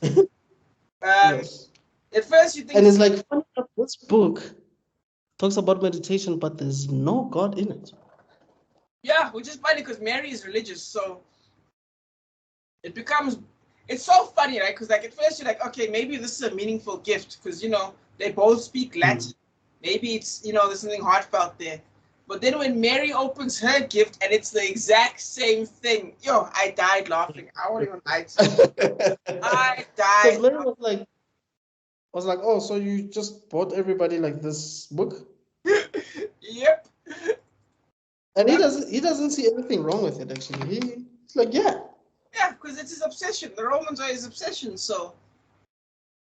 There's also a gift from Tully's mom and Stanley. And he gets every teen's favorite thing in the world, hard cash. Mary has made them a gift of Christmas dinner. Hanem decides he's going to give them an extra gift. Anything they want. And they all choose to go to Boston. He's against the idea, but he submits under Mary's brutal gaze. I was like, but you said he can go anywhere you want, so what's the problem? Exactly. And he was like, well, that's not what I meant. And then they stare at him and he's like, yeah, never mind then. Okay, let's go. Let's go. Like, he can't say no to her. That's funny. We get a montage of them traveling to Boston where they settle in front of the house. We see Mary's family home. Dude, that staircase looked like a death trap, man. I was like, nah, dude, they make that themselves, dude. I was like, that's homemade as hell. Yeah. I was like, are we about to witness another death? But yeah, anyway, turns out that's Mary's sister's home, where Mary's gonna settle down there a little bit. She's gonna stay there. We see her inside the house settling down, where she opens a box, the box that she's been caressing from before even. And it turns out the box is full of baby clothes, most likely belonging to Curtis. And she's leaving with her pregnant sister for the new child. And the hand-me-downs, right? Say it again? They're hand-me-downs. Yes, exactly. Classic. Yeah. Black parents know this. Anyway, we leave each other. They leave. The scene ends with them talking. The sisters talking happily. So that was kind of beautiful. It was the first time you really see her happy. Like, she hasn't been happy this whole time. Yes. Huh? I completely agree with you. And you could see how comfortable she was as well, because they were sitting by the bed, you know. The only thing that was left was just for them to either have a drink in their hand or I don't know, a snack. But they were so, I mean, to a point where even the sister's husband doesn't even want to disturb them. Oh, definitely, yeah. And that is beautiful. I'm so grateful for that. Like, that was nice. That was really nice. It almost feels like the story ends there for her, almost. Anyway, they're in an outdoor library where some woman approaches him for a cigarette or a deck. This is clearly a date. And this is clearly a prostitute. So cool I've seen an outdoor library like that. But anyway, they follow up with a museum trip. Hey, dude, I wonder how those work, eh? I also don't know how those work, dude. Like, that just seems so dangerous. But at the same time, so cool. They were like idols there too. It was really cool. They follow us up with a museum trip where he turns the prostitution situation into a lesson. Tully compliments the lesson, but he says he wishes that Hanem could do more of that. But and then he reminds him that no one in the world likes him, neither the teachers nor the students, which he doesn't reply to. He just kind of reflects on it, which leads. But yeah, that was like a low blow, though, eh? Dog. Because it was like, yeah, you know that, right? I was like, damn, dog. Like, okay, I know you're a kid, but Jesus. But anyway, it leads to a montage, right? That ends with someone recognizing him and calling his name. He's bumped into someone called Hugh Kavanagh. They were in Harvard together, and now he's a Harvard teacher, this guy. Yes. I think he was also on Billions. Oh. Yeah. I thought I recognized him. Oh, okay. For the first time, this man lies. Paul Hanem lies about where he's been, saying he's a traveled man, but still a teacher. Tully makes things worse by pretending to be his uncle and eggs him on about his book, referring back to a scene set about his dreams. Yes. It's a nice little callback. There's a lot of small callbacks here. No, it definitely was. It definitely was. And eventually, the moment where the real bond is starting kicking in. Yep, where they're lying together now. Even though the man is out here giving him challenges to his lies. Spice, cameras. I'm like, Jesus, dude. But he manages to keep pace. Yeah, so anyway, that ends up happening. And they go to a liquor store where Tully immediately calls him out about the lie. What happened to what happens to so and so boys don't lie, eh? What happened to that? What's the school again? Bear something. Yeah. I have no idea. I won't lie to you. Then we finally get the story. It turns out this man was accused of plagiarism and was kicked out of Harvard. He's a washout, stuck in a high school basically. But he wants no one to know about this, so they promise to keep it a secret. December 27th, day 11. It's a new day, as it turns out that Tully goes to have the bathroom, and he drops his pills, and thing which is like, oh, you're taking pills for depression. I forgot what the pill was called, and then as Tully goes to the bathroom, Elam or something like that, no? Yeah, something like that. Something like that, yeah. And then turns out Thingamajiggy has his own bottle. That's a bigger one. Hey. Of the exact same thing. So that was a nice moment. Then we get another montage of them bonding. A part of me actually, at this point, right in the movie, I was like, okay, where's this movie going? Do you know what I mean? Yeah. Like, where is this movie going? Like, they're not trying to do it right now. I was also asking myself, like, guys, what are we doing? Like, what's happening right now? Like, again, if this was like a kind of movie where it's like, okay, guys, you gotta achieve the sister act. You gotta get the trophy, guys. You gotta get the trophy. Yes. You gotta get the so and so, guys. You gotta get the so and so. No, none of that. And then while they're playing bowling together, right? They're bowling together, and then Hanem brings back the line about no one liking him, because what's his face? Tully gives advice about how to improve his bowling, and then Hanem's like, "Oh, you're a good teacher. It's just too bad nobody likes you. Not the teachers, not the students." And things like, "Okay, touche. You got me, buddy." And on his left, I think he can see another hint being dropped off by some other chick there. Yeah, and that's what made because that's what made him ask the question, like, which eye should I look at? I'm like, yo, dog. I was fired. I was like, Jesus Christ. I don't want to lie to you. I was a bit confused when I saw it, because I was like, wait, since when does Paul Giamatti have a lazy eye? I thought that to myself. I was like, is he always like this? Dog, I genuinely thought it was a Mandela effect. I was like, oh, wait. Because I've watched a lot of stuff that Paul Giamatti was in, but I've never noticed him having a lazy eye. Yeah, it's too noticeable. It's way too noticeable. And they never bring it up, dog, until that moment. I'm like, whoa, wait. You're letting this slide. Guys, you're letting this slide. Dude, the whole thing was wild. But he says it. He says the thing. That thing you're not allowed to say. And he doesn't answer. He's just like, and he just doesn't answer. He carries on. So that was Anyway, they go watching a movie together when Tully runs away. Hanem catches Tully, and they're going to visit his dad. Hanem still thinks it's a cemetery, but it's another twist. As it turns out, it's a mental institution. Dude. Yes. Because I was like, because initially I thought, okay, we were going to see the cemetery. We're going to see like something. But then man comes in, it's like, hi, Dad. I'm like, wait, what? Really? For me, I knew it. From the second they said, no, yeah, I don't mind going to a cemetery. And then the kid looks at him and he's like, oh, something, uh-oh. I was like, something is...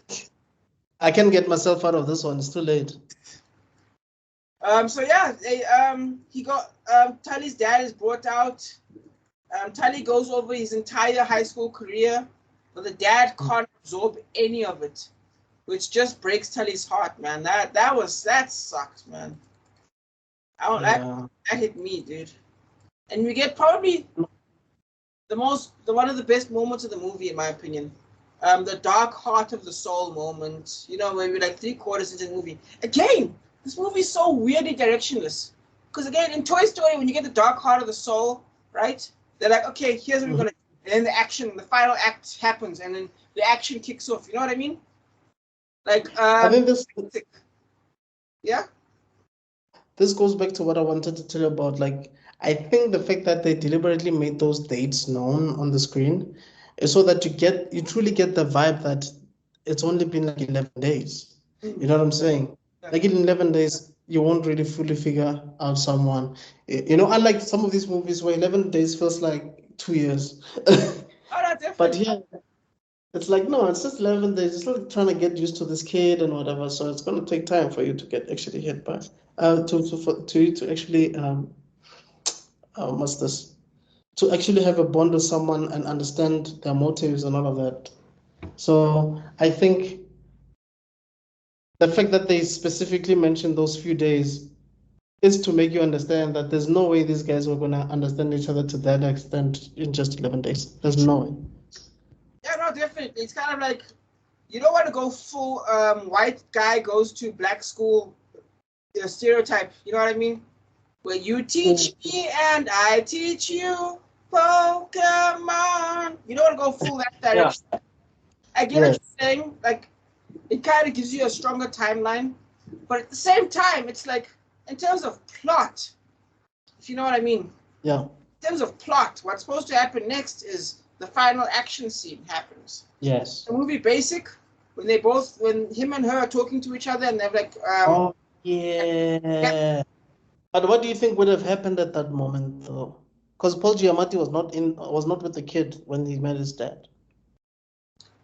Well, no. I'm not talking about that. The next scene is the dark heart of the moment. When they're both talking to each other. That's the dark soul. Yes. Because, I mean, like you were saying, like, after all that Tuli was saying, the dad is like, I think they're putting something in my food. Like, dog, I just told you so many things. Yeah, you just can't absorb anything. You're like, that to me, you know what that moment is? Toy Story. The part where Buzz Lightyear falls down, and then his arm goes off, and he realizes, I am a toy. That's what that was. Right. The moment where, in Basic, the moment where the other guy, the guy that gets poisoned to death, and like he's coughing up blood and he dies, and now their biggest lead is dead, and they both have that argument with each other and they get stuck. That's that hit before the dark heart of this moment. Yes. Another example will probably be like, I want to say X-Men First Class, when everyone dies and then half the team basically falls apart, and then the final act kicks off basically. I almost want to say, so like this kind of moment, like there's no plot in the storyline almost, if you know what I mean. There obviously is a plot, but I'm just saying almost is not one. Because after this happens, life just kind of carries on forwards, if you know what I mean. Yeah. They just go back home. But anyway, I just thought that was an interesting twist on the storyline, hero's journey kind of thing. You know what I mean? Right. I am with you on that one. I think it should have been curtains after that. But I guess there was a bit of an open-ended thing because like we still needed to know why the mom didn't come then. Okay, you do understand there's rationale as to why the dad cannot make it because he's in a mental institution. They won't release him. But the mom, though. Yeah. Why couldn't you fit your son? Maybe, yeah. Like I feel like in a more directional storyline, something that would happen. They would have put the mom's perspective in or something like that. Just to like really blow it out. But nah, this is just like past lives. It's almost like a flowing storyline. Like you gotta let things flow on its own. But anyway, 1 hour 48 minutes in, we get the dark heart of the soul. This is the story's low point, right? We get what Tully has always felt about the situation with his father. How he witnessed his father deteriorate bit by bit, getting more and more confused until the confusion turned into anger and he was committed to a mental facility. It's all about how Tully feels abandoned by his mom and how he might be taking the same path as his father. Yes. And then Hanem has to try and help and try and alleviate this and he says no one is their father. And it gets deep and the whole thing, and it gets very deep. It's kind of funny actually. Yeah, that was definitely good advice though. But it's interesting advice because it feels like advice of the modern era. Because there's a whole storyline. You should watch this YouTuber. His name is Savage Books. He's got a cool episode where he talks about fathers in modern storytelling versus olden day storytelling. Like we're talking about Mufasa, the Little Mermaid, Poseidon from the Little Mermaid, like those fathers who are like Ah, damn it. Are you gone? Yes. But I'm gonna switch to audio because it's acting up again. Please Okay. continue. All right, cool. Talking about fathers, about how they used to be such good fathers in the past, and nowadays they are none. Do you know what I mean? So I think Right. I don't know. For me, it kind of stood out. I think it's a great message. Definitely, no one is their father. You know what I mean? But at the same time, it feels like a very cool, interesting twist on the olden day, which was when you look deep, the Jordan Peterson thing, where you look deep down in the pit of your darkness, you're going to see your father. The penultimate. When you go inside the belly of the beast, and deep inside your darkness, you're gonna find. Well, first of all, you find yourself, and then if you look deeper, you find your father. So I don't know. I find that an interesting turnaround on the whole situation. But anyway, I just thought that was some fun fact. But anyway, yeah. It was an interesting moment for sure. Definitely. I mean, I think he said something to the effect of listen, contrary to what to popular belief, you are not your father. Like Definitely. He's like, yeah, you've got your own problems. You know, you're still a dick, but you're not your father. It's not the same thing. Yeah. And then I love how it just stops. He's like, quickly, Mary's here. And then it's like, shut up, Mary's here. What? And like it undermines almost the thing. It's like, I love it because like it deliberately undermines the passion of the moment. It's like it almost ends in like a funny joke. Not full Marvel kind of serious to funny, but I still liked it. And then no, I hear you. This one, oh no. Yeah. Oh, look up again. Can you hear me now? Yeah, I can hear you. Oh, okay. Yeah, I can. Yeah, I'll just say. Yeah. Yeah, it's one of those moments where the third wheel was not supposed to be there, but because they're there now, they have to stop talking about. They have to stop having that heart to heart. Exactly. But in a way, everything that needed to be said is already said. So I like that. And then I like how they basically silently close off Mary's subplot. Because Mary, because remember, she's been drinking brandy this whole time. Yes. And she's just like, I'll just take tea, thanks. And I already ate. And I was like, oh, okay. Dude, that's the little information that you picked up from that short sentence. Yeah, they're closing off her storyline where she's like, she's not healed, obviously, but she's clearly on a new leaf. That's spiraling to a bit of a halt. Yeah. She's also wearing bright colors. I didn't pick that up. I didn't pick that up at all. Oh, no, that's what I picked up. I was like, okay, clearly there's been a change. The situation with the sister has clearly led to a positive result of less spiraling. Like, she's happier. She looks more at peace than she did way before. Right. But when you see her later on, she still looks at peace. Like, you can tell whatever spiral that we have has ended. And I feel like her accepting tea instead of whiskey, like to the point where even he's like, no, man, get some whiskey. It's fine. Do you know what I mean? Yeah. He's like encouraging it. Yes. He's no longer as strict as he was before. Yeah. But no, she's like, no, I'm good. And then, and she looks great. And then things end with them trying to order a flaming ice cream. But then they decide, screw it, because the waiter says no. And they end up trying to make their own ice cream flambe in the car park, which ends up being a disaster. Yes. And it kind of ends the third act. And they're back at school, enjoying New Year's together, Danny included. And then 1 hour 54, we're back at school. The season is new, and everything is moving as it always has. We see Jason appears to have cut his hair. At least I believe that's Jason. I'm pretty sure it's Jason. I'm 99% sure. Yes. Yeah, in fact, I actually looked it up. It is Jason. So I guess Jason and the father compromised. He cut his hair, but he still got to go out. So that ends that storyline. Mary is back, being back in the kitchen, leaving, being as tough as ever. We close on Kunz, who is completely sunburned. Yeah.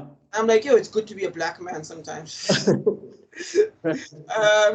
Hanem steps in and starts the day with a pop quiz right off the bat. So he's still Hanem. We see a pair of adults coming into the school with a serious look. Lydia comes in for Hanum. The principal is calling for him urgently. Before he goes into the principal office, we see that Tully is there. As it turns out, Tully's parents are upset because he brought the gift of the snow globe that belonged to Lydia. Like, how did he steal that? I think he's a bit of a thief, man. I think that was established earlier on, but yes, maybe that was a rhetorical question, but my answer would be yes. Yeah. So yeah, he stole it from the Christmas party. I think so too. Mary shows up too, which was kind of surprising. Tully believes he's being sent to military school, so he's freaking out. Inside the office, we hear exactly that he'll be sent to military school if he manipulated Hanum in any way. And Hanum takes the bullet for him, saying the whole thing was his idea. He takes all the blame, advocates for the boy, even going as far as saying he doesn't give a shit about the parents' concerns because they were the ones who disappeared. Hanum walks out, but in a daze. The principal, who's always had it out for him, set up in the beginning of the movie, gives him words that suggest that, yeah, his future is over as he leaves. But Hanum nails him with a harsh line of his own. He steps out to see both Mary and Tully before leaving. And yeah, that scene ends like that. A minute late, yeah? No, I'm agreeing with you. Okay. A minute later, he's packing up his stuff. Like, if you think about the beginning of the movie, about how well-worn things were and how deep they were in, like, you can tell, like, this house has been moved for the first time in a long time. And there's a funny moment where you see a box full of meditations by Marcus Aurelius. Like, you can tell, okay, this man gave this gift to everyone. Yeah. It doesn't matter what the event was. He still plans on sending this book to other people, clearly. Yes. Mary appears and gives him an empty journal for his, what is it called, a monogram? But she's like, nah, there's too much space there. You got to make it a book. Yeah.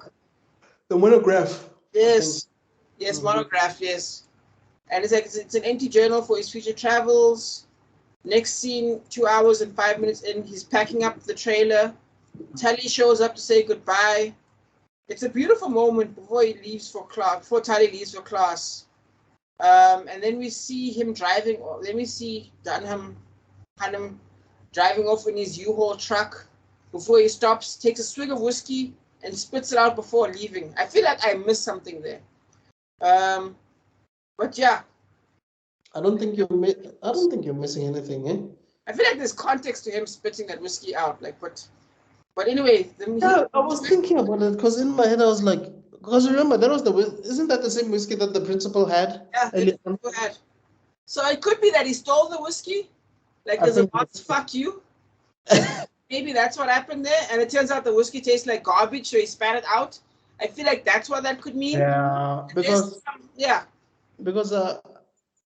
I mean, after saying ever since you were a little kid, you were as insufferable as a penis or something like that. You were penis cancer as a kid, and you're penis cancer now. Exactly. So obviously, he must have taken that thing. I guess so. It would tie to the stealing the snow globe, I guess, with the kid stealing and now he's stealing. So I guess you can make a connection there. Mm-hmm. But anyway, the ending is beautiful. Touched my heart. I loved it so much. Cool. And that's the movie. This is a tough one for me. This was a straight, simply... me too, eh? Yeah, it's a straight, simple, and great story that made me think about things. Like, what is a story most at its base? A story is generally defined as a moment in time recorded. That's what it's defined, right? As a story. Yes. After watching that, I think my definition of a story has kind of changed. I would right. I think the definition of a story is almost the price. I want to define it as this. Tell me if you like this. The price of change, or the price of change accounted for. Yes. Because I feel like what we are used to is a moment in time where a character either solves a problem or has an epiphany and starts making change about their past so that they can go ahead and have a different future, right? Yeah. Because of the obstacles that they are faced with. This movie, before you continue, sorry, it's kind of like Boyhood from Richard Linklater. I felt that same way. And then there's another one where stuff just happens and it ends. Yeah, I forgot, but I would say Boyhood gave me the same impression when I watched it. Oh, definitely, man. Oh, it's another movie by Richard Linklater. I think I told you about it before, but yeah, we'll review it. You'll see what I'm talking about. Okay. But yes, but like my idea for the price of change is this movie is not a plot heavy storyline. You know what I mean? Yeah, This story feels like it was not about plot, it was about what it takes for Paul Haddam to change. It is a story of yes, Paul Haddam undergoing a change. right. And that's what the story is about, what it takes. There's no grand storyline, it's just what it takes for this man to change, if you know what I mean. Because to me, this story is defined by the story of two people changing. Tali by staying, Hanim by leaving, and maybe you can add Mary by having direction again. Because By moving, yeah, not necessarily moving on, yeah, having direction, you're right, yeah. Because Mary basically lost all the men in her life. Yes. But now she has direction again as she looks at that kid. Because remember, she's like, I'm gonna work. I'm gonna stay here and keep working for my sister's kid, nephew, I guess. At first, I felt this was a little bit directional, but it's still a wonderful meditation of character. And I think I'll give it either a 7.5 or an 8 out of 10. Wow. I thought you were gonna keep it a bit lower than that. I know, I'm very harsh. I legitimately thought about a 7, and I was like, I felt almost too harsh about the other one. So I think 7.5 is where I'm at. Bro, I even thought you were gonna give it like a 6 or something. I'm shocked that you gave it a 7. I'm being too mean to these movies because I gave Avengers a 7. And I'm like, what? How can I give Avengers a 7 and then give all these other shows, the amazing movies, a fucking 7.5? I mean, a 6. I get where you're coming from because I think sometimes you do need movies like this, actually, where you don't really have to think much, where you don't really have to critique it that much. Like, just view people doing things for like 11 days. That's it. You don't have to have convoluted plots or whatever. Just have people 11 days and have this kid who still runs away after Hannam did something for the kid, and you think the kid would stay, but he doesn't stay. He tries to run away. There's like something deeper. Yeah, you know what I mean. So yeah, I think I'd give it a 7. Nice. I mean, clearly it's been nominated for a lot of awards for a reason. You know what I mean? It's a great meditation on like character, yeah. And I think I would say you're right. Yes, it is about Hannam actually moving on, and also like finally writing that book. Yeah, what it takes to change, yes. But pardon? Yeah, no, I was saying what it takes to change. But yeah, carry on. Yes, but I feel like, you know, kind of like with Friends, you can make anyone in Friends and make it as a main character of a show. Oh, definitely. By the time Friends was playing, because every character had their own plot. I feel like these 3 characters were main characters in their own right, in their own movie. Like, we could easily say this movie was about Mary actually accepting change and moving on, or it's about Tuli actually opening up and revealing to a teacher about his situation at home, or his relationship with his father. You know what I mean? So I think those are the things that, you know, help elevate the scoring, you know, in my opinion. Like, yeah. Yeah, man. Is there anything else you want to say before we shut it down? I'm good, man. I thought this was great. Yeah. I enjoyed myself. Yeah, definitely, man. Guys, thank you so much for checking us out. Do stand by, or rather not necessarily stand by, but do click the notification bell icon so that you can be notified of any other movies that will be coming in the future. The movie reviews. We do have some movies some interesting classical movies that that maybe we probably haven't touched on. So yeah, let us know your thoughts, man. Did you watch The Holdovers? What do you think? Do you think it deserves all the nominations that it got? What do you think of Paul Giamatti's role in the movie? And what do you think about the kid, Caesar? Also, what do you think about the lady? Do you think that they brought it? Do you think anybody was misplaced? Let us know your thoughts. But yeah, This is African Frame, where we dissect movies. And from myself, Mr. Extrodin, and Rob Sibeko, we are out. Peace. You